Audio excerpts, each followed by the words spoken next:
Welcome back, sports fans.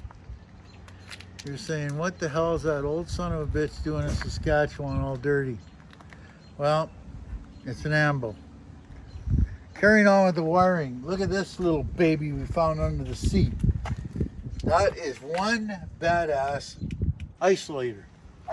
And it comes in from the truck and goes back to the charge batteries. Now, before it had two cables, two running over to the side, and then one running to the battery. So we got rid of that panel, so we ripped the cables out.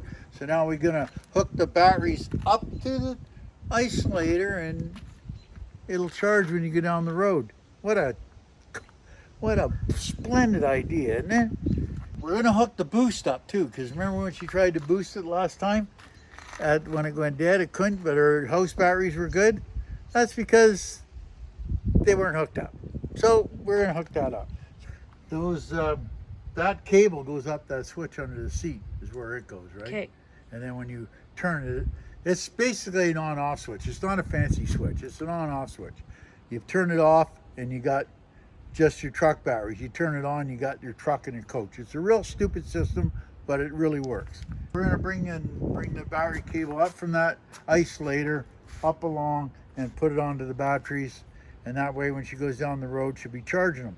Before she wasn't. And this is a really cool concept, this one. An extension cord. Now, I know people aren't very smart, but this is the extension cord.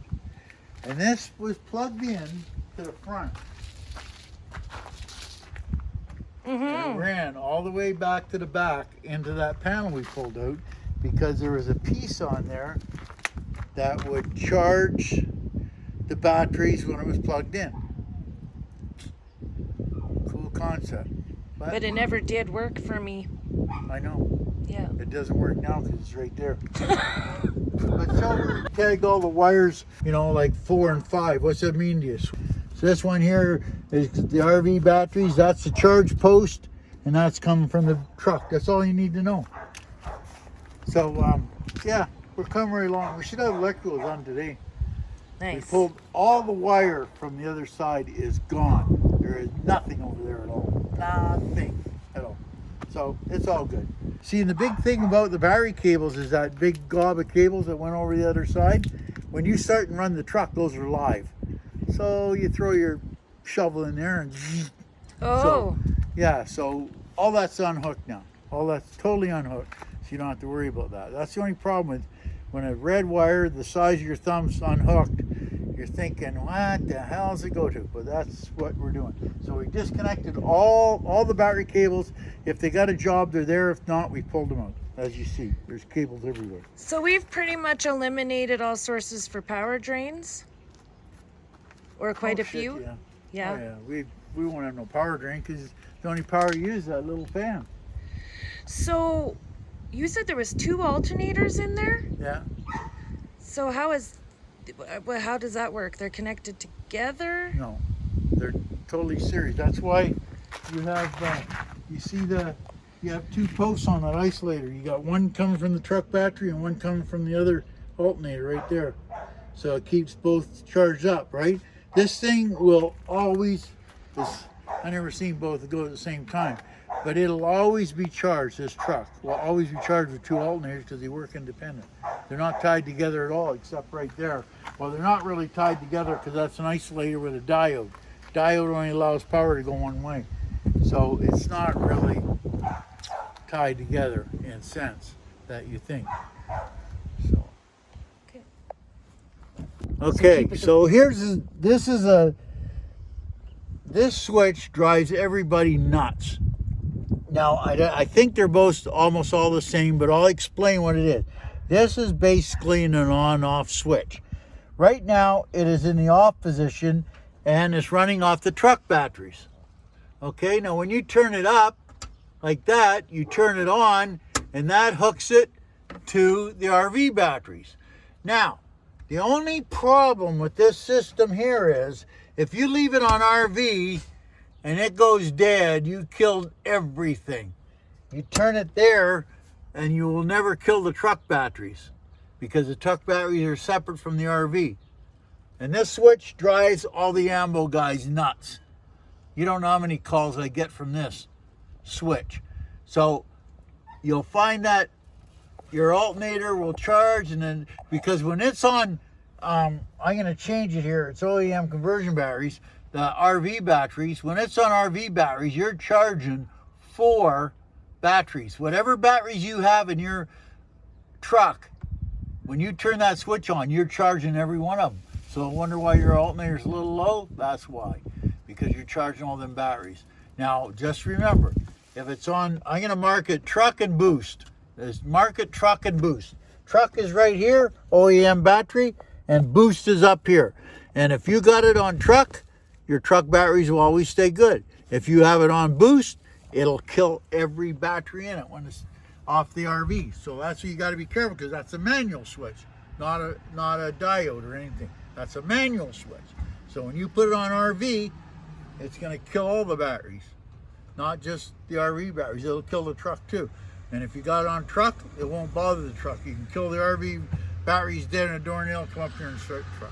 No problem. So that's how the ambo master switch under the seat works. And now some of them got a 3 position because they got 2 banks of batteries.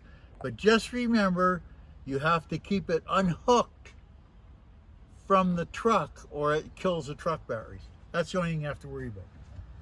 Okay, now what you do is you buy yourself a multimeter. And then when you find out the number, then you can call me and say, well, it's doing this and this, and I can tell you what it's doing. Okay, now this is an isolator. What an isolator is a one-way switch that lets power go through and nothing comes back. It won't come back. That's what it's designed for. So what it is, you can put your just think of a garden hose. You put a garden hose, you put a Y on it, and you put a check valve on each side. The water will go through, but it can't come back. So that's what a diode does. Exactly the same thing. The water will go through, but it won't come back.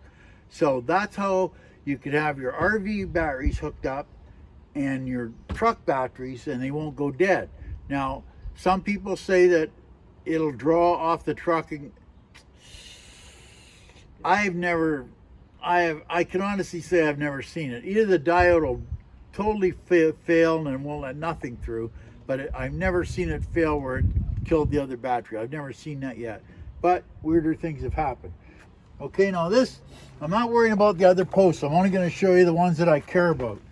Okay, now this is right here. See that? That's 1250. Okay, 1252 is what it is. Okay. Okay, now what's on the charge terminal? Nothing. 2 volts, right? Which is virtually nothing, right? Okay. And then on this one, there's 2 volts. Okay, now when on anything with an isolator, you don't have to turn nothing on to charge it. It'll do it itself. So right now, we got 14 on the front of the isolator and nothing going to the batteries, right? So you turn it on. Okay, now it's charging. Now, right there. Now you're going to say, what the hell? That's the glow plugs working. So you have to wait for a minute till the glow plugs kick out, and then you'll see it will pop right up. It'll come right up. So as soon as the glow plugs are done, see, now it's coming back up, right? So don't get confused thinking the alternator's screwed.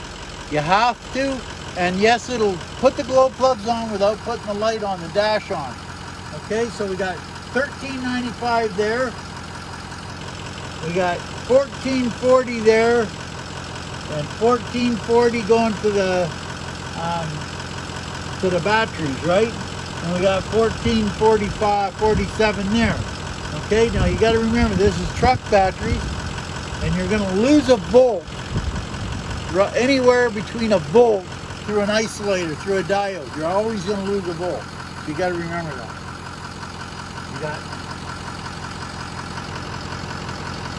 You got 14.2, you got 14.65,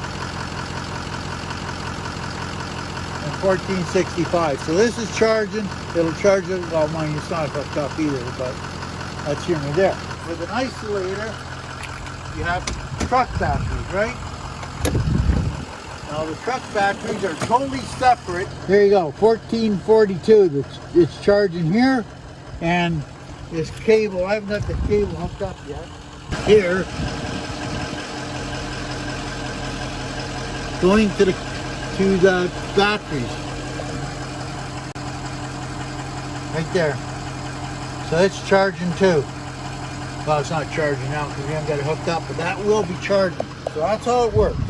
Truck charging, that switch I just showed you about the truck has nothing to do with the charging. All it'll do is discharge because it's a manual switch. This isn't a manual switch. This is electric isolator. That's got a diode in it, which is electric. So you can't control it, it's a diode. The switch is a mechanical switch you put it. It's just like dropping a piece of metal across it, right? It connects it solid. Where this here does it. As soon as you, well, this will go to nothing. Again, see? What do we got? Oh. Nothing, zero. And we got 1278 there. Nothing. Well, two volts, which is nothing. So as soon as you turn it off, it turns itself off. And that was, well, that's not hooked up yet. If we hooked that up and took a reading of that diodes in there, it would read the battery voltage for the back, right? So remember, the manual switch you turn will kill the batteries. This won't kill the battery. You don't have to turn it on. As soon as you charge it, it starts charging.